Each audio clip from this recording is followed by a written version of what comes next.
Bonjour, bienvenue dans les podcasts d'Harmonie. 7e épisode. Prête? Prêt pour la lecture? C'est parti.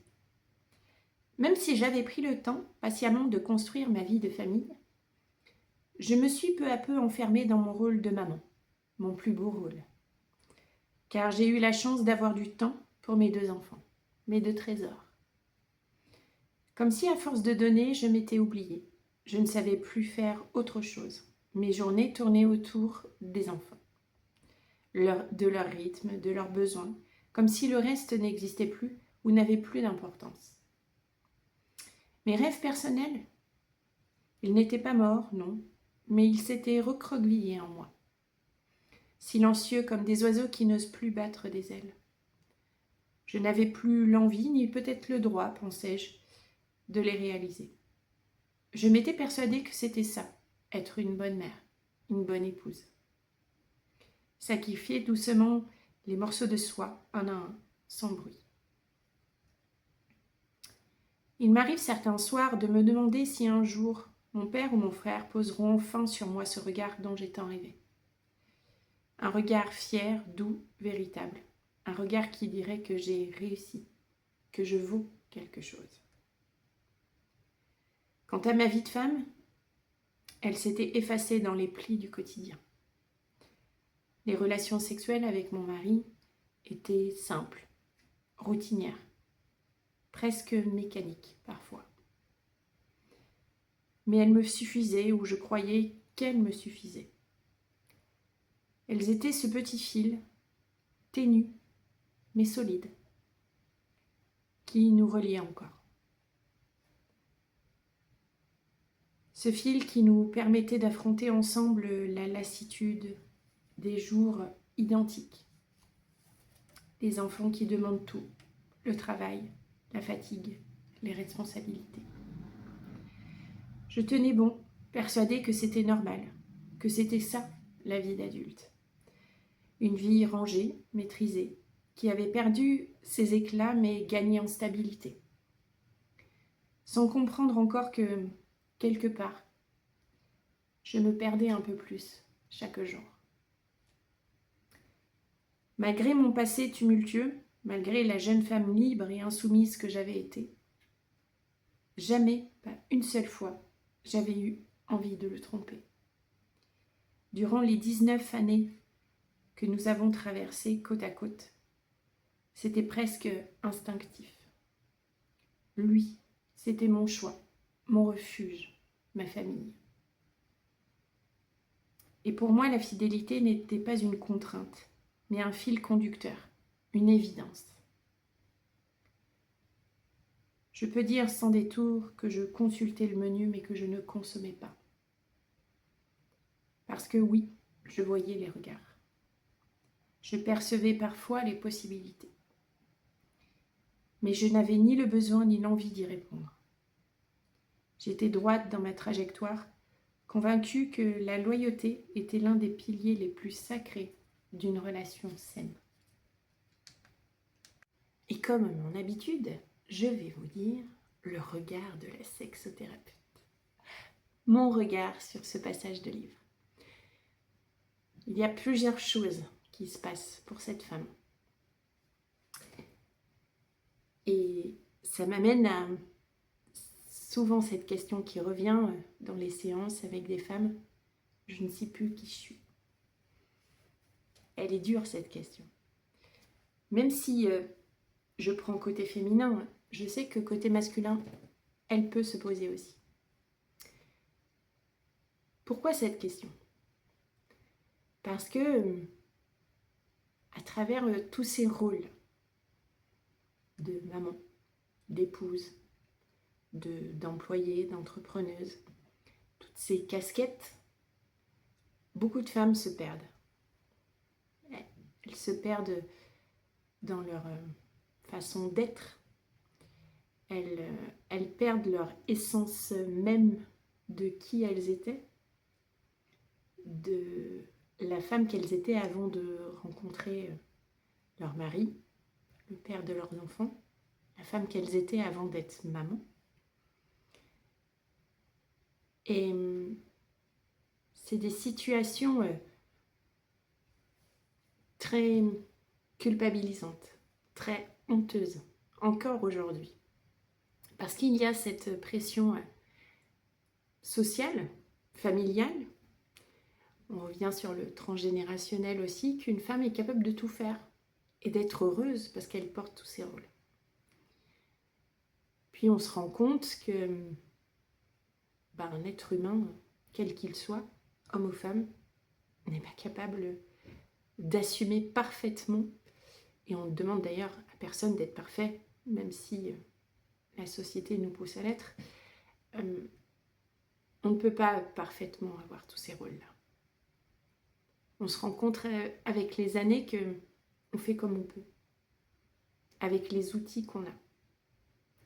Alors souvent, à travers le travail personnel qu'une femme va faire, elle va se dire « mais oui, et pourquoi je fais ça ?» En fait, ça me rajoute de la charge mentale, ça me rajoute de la fatigue. Et en parlant de fatigue, on pense beaucoup à la fatigue physiologique, à la fatigue physique. Et on pense beaucoup moins à la fatigue psychique, à la fatigue émotionnelle. Parce que, à force de mettre les émotions, les ressentis dans la cocotte, la cocotte, à un moment donné, elle explose. Parce que si vous n'ouvrez pas le petit bouchon quand vous faites cuire vos légumes à la cocotte minute, qu'est-ce qu'elle fait, la cocotte? Ne tentez pas de le faire. Ça va faire des dégâts dans votre cuisine. Je vous le dis. Et bien dites-vous que ces dégâts avec cette fameuse cocotte minute, à l'intérieur de vous, ça fait la même chose. Ça explose. Et on se retrouve avec des femmes qui explosent. Mais vraiment. Alors certaines vont exploser dans la colère, dans le ras-le-bol, dans l'énervement, dans l'impulsion. Et on en a d'autres qui, suivant le tempérament de chaque personne, qui vont se réfugier dans la dépression, se réfugier dans la tristesse, dans la victimisation. Et ces deux états sont humains, sont respectables et n'ont pas à être jugés. Parce que le pire dans ces états, c'est quand en plus on fait culpabiliser la personne qui est dans cet état-là. Mais tu vas arrêter de crier tout le temps et puis t'es insupportable. Moi j'ai même plus envie de rentrer à la maison parce que de suite ça part en éclats, parce que de suite tu pars en colère, tu démarres au quart de tour. Non mais t'as vu comment t'es là, affalé sur le canapé? Qu'est-ce que t'as fait aujourd'hui? T'as rien fait? T'es resté à dormir toute la journée? Et tu crois que c'est un exemple à montrer à nos enfants? Qui n'a jamais entendu ces mots-là? Je vous défie de me le dire. Et si vous ne les avez jamais entendus et qu'au contraire vous avez entendu ok, là j'ai compris, la cocotte minute elle est pleine, donc maintenant il faut que tu te fasses accompagner et il faut que tu te soignes et que tu prennes conscience que ton corps il n'en peut plus. Si vous avez entendu ce discours-là, dites-vous bien que vous avez une ou un partenaire de vie qui vous aime du plus profond de son cœur et qui restera jusqu'à temps que vous soyez soigné et au-delà. Parce que c'est ça la réaction à avoir. Et la deuxième réaction à avoir, c'est de vous éloigner de tous ceux qui vous font culpabiliser. Ils ne sont pas vous. Ils ne vivent pas votre vie. Donc, à quel moment ils peuvent se permettre de juger? Je rappelle, je l'ai déjà dit dans un de mes posts, la honte et la culpabilité ne sont pas des émotions. Ce sont des croyances que on nous a inculquées, ces fameuses injonctions. À un moment donné, c'est une des choses que je conseille à toutes les personnes que j'accompagne, mais je me rends compte que ça devient de plus en plus normal de le faire. Achetez-vous un joli carnet et déposez dedans tout ce qui ne va pas, mais aussi tout ce qui va bien. L'autre fois, j'ai vu un post qui disait le matin, tu notes 3 choses qui ne vont pas dans ta vie. Et le soir, tu notes 3 choses qui vont dans ta vie. Et tu t'endors avec ces 3 choses positives. Alors certains vont parler de mindset. Déjà, ce nom n'est pas français. Et vous savez à quel point j'aime la langue française. Donc du coup, il ne me plaît pas ce mot. Alors moi, j'aurais plus envie de vous dire de ressenti. Positif à dire le positif. Vous l'avez entendu 100 fois, voire plus, cette phrase. Mais elle est réelle. Quand vous vous concentrez sur le positif, même s'il y a du négatif, vous aborderez ce fameux négatif d'une autre manière. Avec un mental prêt à combattre ce négatif, à trouver des solutions pour ne pas vous perdre. Et dans ce passage de livre, que je ne choisis pas par hasard, vous le savez, je voulais vraiment faire prendre conscience de ça à chaque femme, mais aussi à chaque homme, parce que je sais qu'il y a des hommes qui se perdent dans des rôles, parce qu'on les a éduqués pour la performance, la valorisation et la reconnaissance de ce qu'ils font. Sortez de ce schéma-là, messieurs. Il n'est plus d'actualité. Et vous, mesdames, quelque part, sortez aussi de ce schéma-là. Parce que de vouloir être parfaite dans tous les domaines, avec toutes vos casquettes, ça ne vous amènera alors à la réussite, possiblement. Mais je vous garantis que ça vous amènera surtout à la perte de vous-même. Et ça, je ne le souhaite à aucune d'entre vous. Autre chose, parce que dans ce passage, on parle aussi de la sexualité. Et c'est souvent ce qu'on voit dans les couples qui sont ensemble depuis plusieurs années, où il y a des enfants ou pas d'enfants d'ailleurs. Pas d'enfants, ça... J'ai pas envie de dire que c'est plus facile, mais je pense que le renouvellement du couple est plus simple à organiser. Pour les enfants, ça demande déjà de faire garder les enfants et de se reconcentrer sur le nous. Et dans sa sexualité, s'il vous plaît, éclatez-vous. Je suis pas devenue sexothérapeute pour rien. Et quand je dis éclatez-vous, je parle pas forcément de Kama Sutra. Je parle pas de faire des choses tellement extravagantes que ça ne vous ressemble pas. Non, c'est ayez votre sexualité comme vous le souhaitez. Accordez-vous tous les deux. Qu'est-ce que vous avez envie de ressentir? J'ai des femmes de 40-50 ans qui me disent « Je n'ai jamais eu d'orgasme ». Le film pour le plaisir n'est pas sorti pour rien. C'est une réalité. Et pourquoi ce phénomène se passe-t-il? 1. Les femmes ne connaissent pas leur corps. 2. Les hommes ne font pas l'effort de connaître le corps des femmes et comment il fonctionne. Parce que vous savez, ce fameux point G, on en parle beaucoup. Pas tant sûr qu'il existe. Parce qu'aucune femme n'est pareille. Si vous prenez par exemple les zones érogènes, je suis désolée, j'ai vraiment ce nez qui me gratte ce matin. Ces fameuses zones érogènes. Il y a des femmes, elles vont adorer que vous vous attardiez sur leur vulve, que vous leur fassiez goûter leurs semences, que vous jouiez avec leur clitoris, que vous soyez doux, que vous les caressiez de haut en bas. Et il y en a d'autres, ça va pas être ça. Ça va être un autre délire, entre guillemets. Les pieds.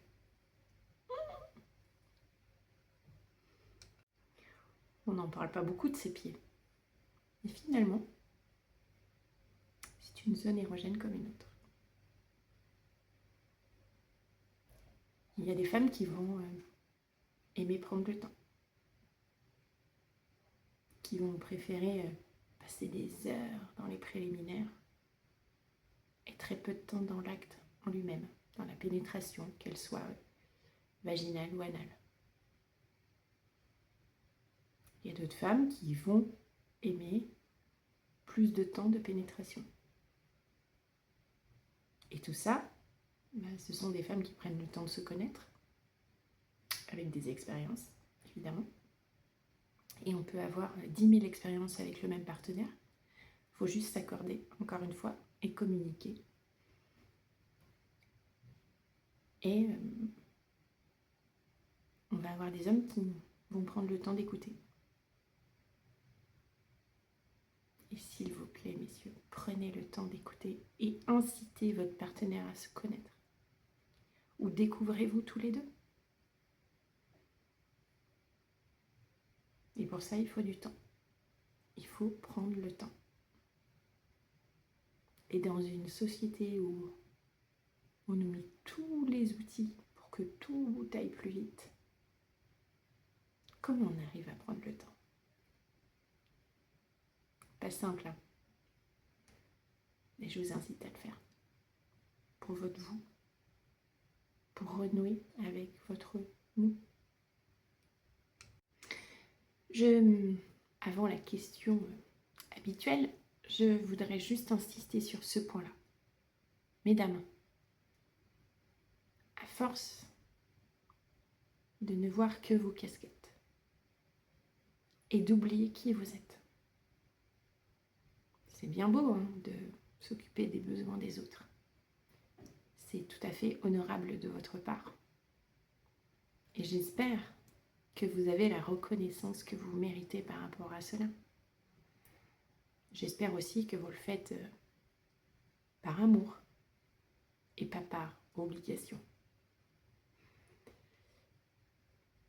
J'aimerais vraiment vous inviter à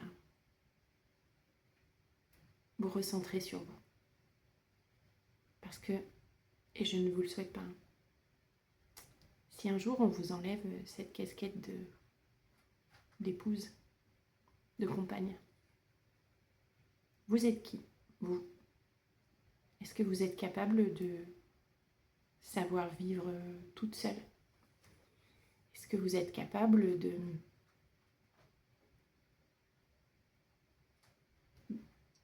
d'être vous sans une ou un partenaire? Et pour vous les mamans, le jour où on vous enlève la casquette de maman que vous avez fidèlement portée et joyeusement portée pendant des années, et que l'enfant quitte le nid, parce que ça arrive à un moment donné, qui il reste? Il reste certes l'épouse, mais la femme, elle fait quoi? Elle va faire quoi de ses journées quand le travail est terminé et qu'elle n'a qu'elle à s'occuper? Qui elle est, cette personne, quand elle regarde dans le miroir? En fait, elle en était pas loin, la question. J'avais complètement zappé ce que je voulais vous poser comme question. Donc, c'est celle-ci. Et vous, dès cette semaine, que pourriez-vous mettre en place pour avoir un rendez-vous avec celle qui n'a plus de casquette, qui n'est pas une épouse, qui n'est pas une maman, qui n'est pas une entrepreneuse, qui n'est pas une salariée, juste vous avec vous? Hâte de voir vos commentaires.